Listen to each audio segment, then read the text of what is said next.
ako gumagawa ng kwento. No Ano ba, way. ano ba nangyari nung after ng Sanchez? Di ba, nasa live sila ni Colorum? Pinag-uusapan nila yung kaso na isasampa nila sa GAB. Di ba, Ate Grace? Tapos kung makapag-live kayo, walang promotion. Tingnan nyo yung tsura nyo ngayon. Lumabas na si Casimero. May promotion, nag-ingay na naman kayo. Bida na naman kayo. Bakit? Ano yung mga ginagawa nyo nung araw? Yung pagpapahinto nyo sa karir niya. Bakit hindi natin itapik yan? Big boss ng bagong promoter ni Casimero pabor sa kanya. Kamida gusto makaganti kay Neri at Kuyang Joseph, pinaalalahanan ang isang sikat na vlogger sa ginawa di umanong nilang reklamo kay Cuadro Alas doon sa GAB. So una sa mga balitang boxing na kinakapitalized ng mga kritiko ni Cuadro Alas ang remarks ni Koki Kamida na parang na-bypass daw siya nang magdesisyon ang big boss nila na papirmahin si Alas. So lumalabas na malaki ang tiwala ng misteryosong tao sa likod ng Kamida na may malaking plano kay former 3 Division champ. Meanwhile ay parang bad blood ang rason ng mga boxing fans kung bakit nakipag-deal ang Kamida promotion sa angas ng Pinas. Kung ating matatandaan ay 2 beses pinulbos ng Mexican bad boy ang boxing icon ng Japan. At noong February 2025 ay tinalo ang pinsan ni champ Koki Kamida na si Kainosuke Kamida sa 7th round TKO loss. Kaya sa pagpirma ni Casimero ay magagamit nila ito para makabawi at mapupulbos si Neri. Kung ating matatandaan na matagal nang tina-target ni Cuadro Alas si Luis Neri noong nasa super bantamweight division pa sila. In fact na may lumalabas na balita na may offer na sa Mexican boxer ang dating promoter ni Casimero na TBP subalit hindi nagkasundo sa presyo. Ngayon na hawak na si Alas sa Kamida na kilala na galante magbayad at engrande kung magpa-event ay naniniwala si Alas na wala nang takas si Neri. Kaya raw ang Kamida promotion ang kanyang pinili para matuloy na ang sagupaan nila.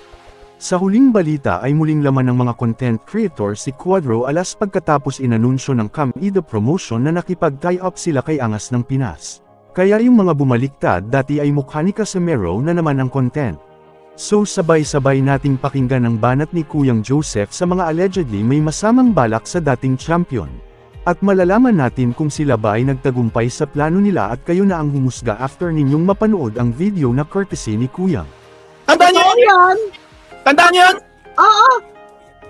Nung nandun si Calvo, ang instigator doon, siyang bidang-bida. Nandun si Pao, nandun si Calvo, pinag-uusapan nila kung paano nila kakasuhan si Tata sa GAB. Ayun, tinuluyan nila. Tapos i-deny mo ngayon, Pao? Samantalang nandun ka sa may panel? Exactly. Nakapal ang mukha nyo? Diyos mio, kung titignan nyo yung picture na pinagdaanan natin, tingnan nyo kung anong ginawa sa atin, yung mga hayop na yan.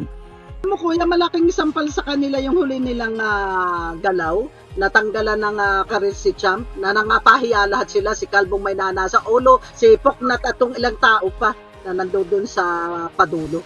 Ang ibig sabihin nito kuya, gawaing masama, talagang hindi pinagpapala. Yep. O kaya, doon pa lang umatake na tatanggalan mo ng pangkabuhayan ang isang malupit na nagsusumikap na boxer. Eh doon paano yung ang gawaing masama ay di pinagpapala. Bokya. Tapos kung makapag-live kayo, walang promotion. Tingnan nyo yung tsura nyo ngayon. Lumabas na si Casimero, may promotion, nag-ingay na naman kayo. Bida na naman kayo. Bakit? Ano yung mga ginagawa nyo nung araw? Yung pagpapahinto nyo sa karir niya. Bakit hindi natin itapik yan? Paplano discreet, nakatago, para merong nabibigla at nagugulat. O ngayon, ang sila balikan ng basura, o di sila, basura yung ano natin, kaso natin, o di ibig sabihin talaga gawaing masama, di pinagpapala, pasok sa banga. Hindi nila ini-expect na ang magkapatid pupunta sa GAB at ipapakita ang video. Hindi nila alam na si Ryan Lugas ay may video na hawak sa likod. Yun ang pinakita sa chairman, sa commissioner ng GAB. Kung hindi nyo alam. Kalan sila. Planado, Calvo may nanasa alo at si Poknat at kung sino pa. Kung ilan yan guys. Pero ang tatlong big ano dyan, yung tatlo. Tapos tanggi rito, tanggi roon. Eh may paksikuya, may dokumento. Poknat, hello.